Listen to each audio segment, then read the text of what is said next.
come to something like this and not have to listen to at least one speech. So, and all of y'all know I have something to say, but I'm going to wait a little bit. Back in the early 90s at Spangdahlem, the load standardization crew was Steve LeBron, Dan Craven, and Chris.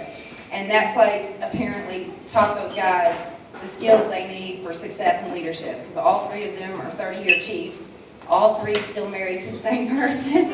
And coincidentally, all three living in Florida now. But both of those guys are here for Chris tonight, and they have something they want to say. So after they talk, I'll have my turn. Oh.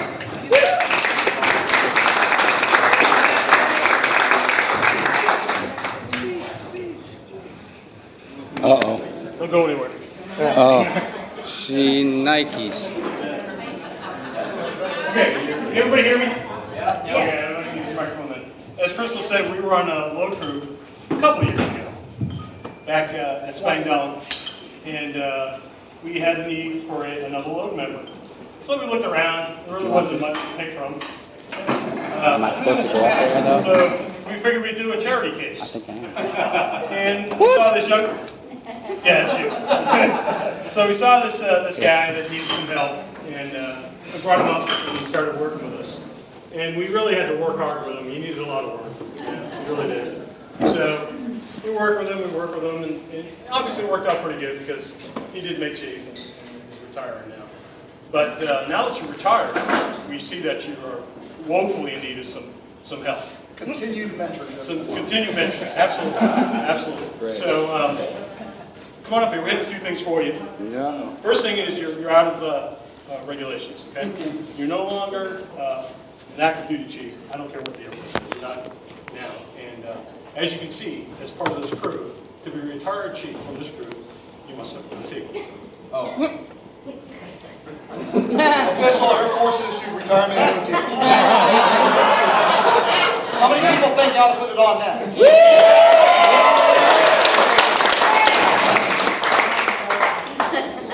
Work it. See, it needs instructions. Do you need a checklist? Yeah, we need anybody have grease pencil? We'll just. Duct tape. How many beers have you had? Did you bring that already? He doesn't have his glasses. We've been having to show him how it works. Much better. All right. I got it now. I got it. I was a little slow on that one. Got to make sure I send it right. Yeah. You get it?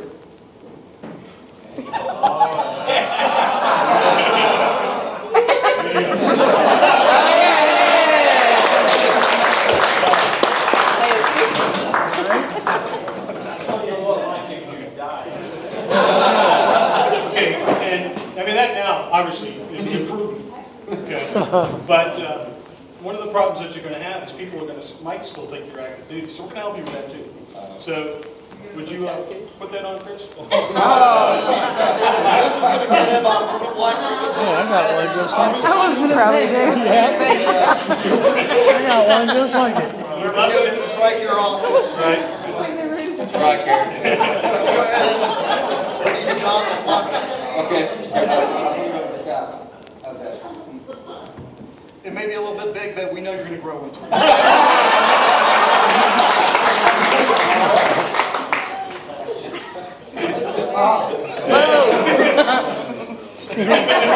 Looking good. Yep. Okay, and the last thing is we just, we realize that you fancy yourself a biker. Okay? Only with Crystal's approval. Okay? You can put the rest of this on.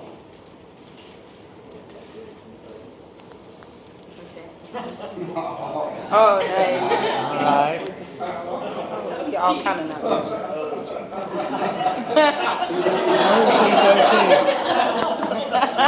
He has a tattoo. Oh, no.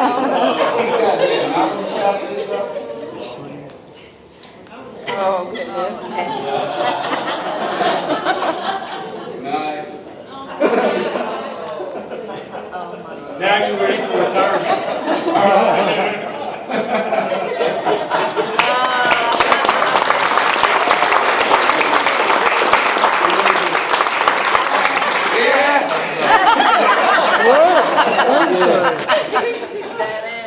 That's awesome.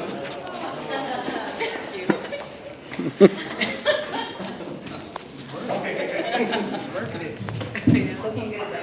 Thanks. I like it. He doesn't look any worse than the pictures back there. That's what I'm saying. I'm going to use the mic so I don't have to yell. I've been torturing Chris for weeks about me giving a speech. So he's really nervous. More nervous than I am, I think. He's been telling me what all the possibilities for this week, luncheon, ceremony, reception, dinner, party. And I asked him, when do I get to talk? And he says, the wives don't speak at the retirement. And I'm like, well, now I don't know what about me would make Chris think that I was going to suddenly start behaving like the other wives. But challenge accepted, so here I am. We've been together 24 years, and I can tell you there's only a couple of things that scare him. And unfortunately for him in this moment right now, one of them is if I grab a mic and say, I have something to say. This is true. Very, very true. To be fair on that point, that hasn't always worked out well for him. I dare to even mention the Great Squadron Christmas Party speech of 2012. But in my defense, that speech wasn't that bad, except to the few poor, unfortunate souls there that night who had no sense of humor. But we don't have that problem here tonight, so I'm bringing it. The other thing that scares him a little bit is when I tell him I have a great idea, which I do a lot. But after his initial terror response of, oh hell, here we go, every single time he says, okay, make it happen. Whether I want to go zip lining in the Smoky Mountains, Yeah. snorkeling in Honduras, swimming with the dolphins in Mexico, or even I want you to run a half marathon with me in 2 weeks, even though you've had no training whatsoever. Every time he says, okay, make it happen. And since I was apparently born without an off switch, I make a lot of stuff happen. Family vacations, camping trips, hiking trips, biking trips, ATV trips, boat trips. Whenever I'm ready for a new adventure, he says, okay, make it happen. And I want him to know and everybody to know how much I love that he's always willing to at least try to keep up with me. I feel like I'm giving a wedding speech instead of a retirement speech. But it's kind of the same thing because you're ending one phase of life and starting a new one. And plus, how often do I get a forum to just say whatever I want? I was never great at the military wife thing. I don't care for all the pomp and ceremony that go with the functions, and y'all know there are a lot of functions. And I know this will come as a huge shock to everyone here, but I've never been really great at censoring myself, so there's that. But the one thing I'm grateful to the military for, I don't know why I'm making noise here. The one thing I'm grateful to the military for is the most important thing in my life, which is that Chris and I would never have met if not for the Air Force. I was living in an apartment in Abilene, Texas when Chris got stationed at Dyess. And he'd only been there a few days. He was in the common room at the dorm. And this airman, complete stranger, walked in and said, can anybody in here help me move today? And Chris, being Chris, of course, said, sure, I'll help you move. Well, that day was my son's 5th birthday. And we had just gotten home from the party and were sitting outside. He was sitting on the ground playing with all his new Ninja Turtle toys he had gotten that day. And these two guys showed up to start moving stuff into the apartment above mine. And he sat down and played with my son. And I'll be honest, I had my guard up just in case he was a creeper. But it turned out he just really, really liked to play with Ninja Turtles.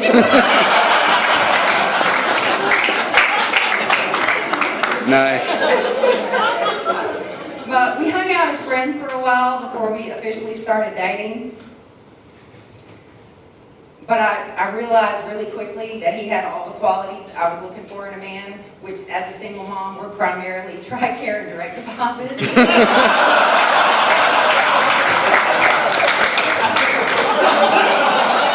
I'm just kidding, baby. Yeah. I know the truth. It was all love. Yeah. And thanks to the Air Force, we have been to some of the greatest places on earth. We've seen some of the best things the U.S. has to offer. Niagara Falls, Yellowstone, Glacier, Mount Rushmore, Carlsbad Caverns, and we traveled all over Europe, Paris, London, Rome, Venice, all over Italy, Germany, Austria, Holland, Switzerland. I can't even remember all the countries we've been to. And unfortunately, of course, we were also treated to some of the worst places on earth. I hate to name names, but mine not North Dakota. And we've met some of the best people. They're great people everywhere we've been. You just have to be willing to find them. I've never been much of a joiner, but one thing I'm always willing to do is walk up to a stranger and say, "Hi, my name is Crystal," which is probably how I met most of the people in this room. This is true. And we've also, of course, met some of the worst people. And just so you can appreciate what I mean when I say worst people, I'm going to give you some highlights or lowlights of that. How about the next door neighbor who wanted more room to park his truck and trailer on the street, so he just pushed my little yellow car down the street with his truck. He went to jail for that one. Or the on-base next door neighbor who had the entire base involved in helping her with her fake cancer that it turned out she never had. Or the time we walked out of our house and the entire street was lined with law enforcement who had raided the house across the street that turned out to be a meth lab. Yeah, that was Or- fun. And even better, the next door neighbor we had who had a relative locked up in his house the entire 5 years that we lived next door to him until the poor man escaped and came to us for help. Yeah.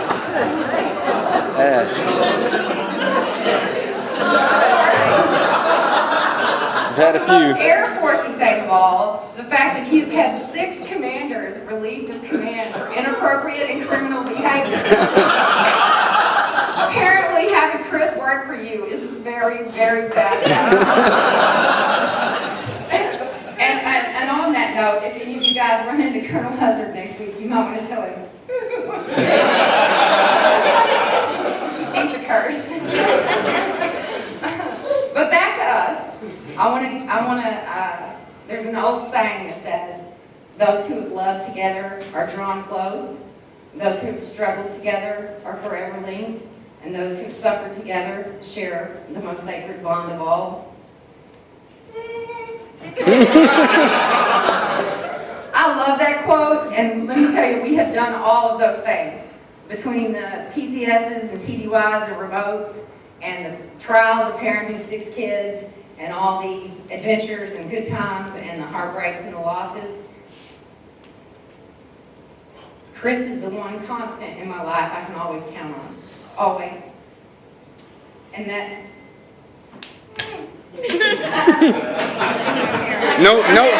No licks. That's in spite of the fact that early on, I remember him telling me I could be a lot.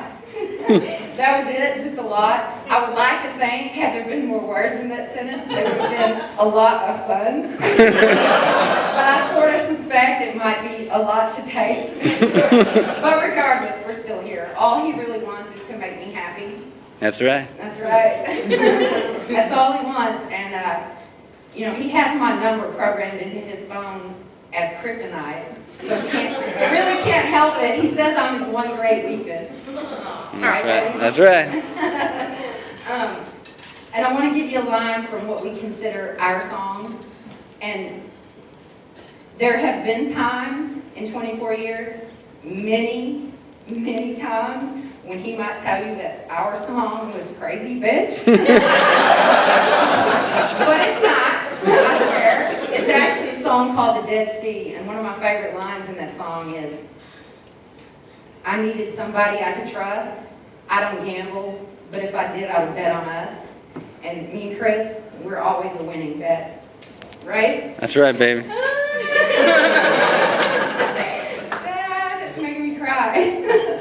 But I want to thank everybody for coming, all of our family and friends, local friends, biker friends, our Legion friends, people that came from California and Texas and South Florida and Germany to be here with us tonight. For him, Chris is a good man with just the right amount of bad boy mixed in to make him perfect for me.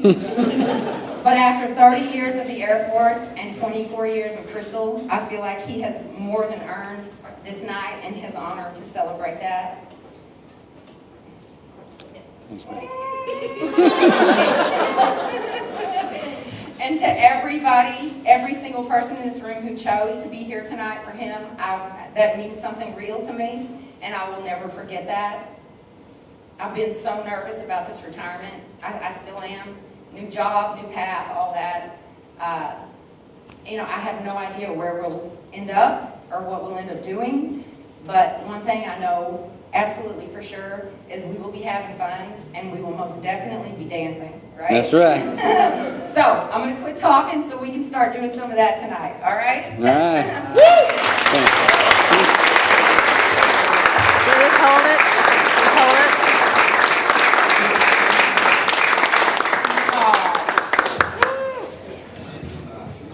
I'm gonna put this down for just a second, so you're back.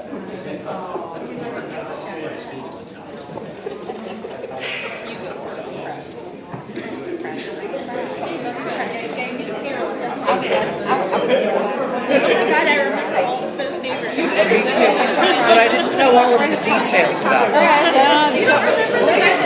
That's why I kept looking. Oh, I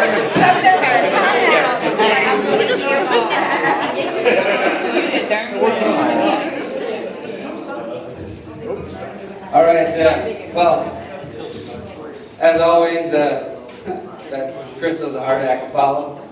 So, I love you, baby. You know that I wouldn't have been able to get where I got without you. I wouldn't be who I am today without you, and I love you to death, and I do want you to always be happy. I know that.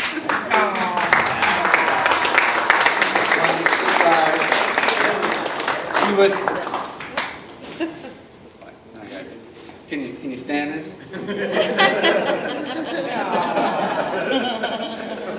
There may be a future in this for me. But tonight is. I appreciate everybody being here. It means a lot to me also. It's not just about me. For me, it's really about us. Because I wasn't the only one who served in a capacity. As far as I'm concerned, she probably took the brunt of most of my career because, if I'm out having TDY and, not necessarily having fun, she was back manning the fort, holding the house down, raising the kids, and she's done a lot over the years, and I love her to death. And so it's about us tonight, and I want everybody that's here to have fun. Bar is open, and the band is about to play. So please dance, carry on, have a good time, and we're going to have a good time tonight. It's the blowout night. So,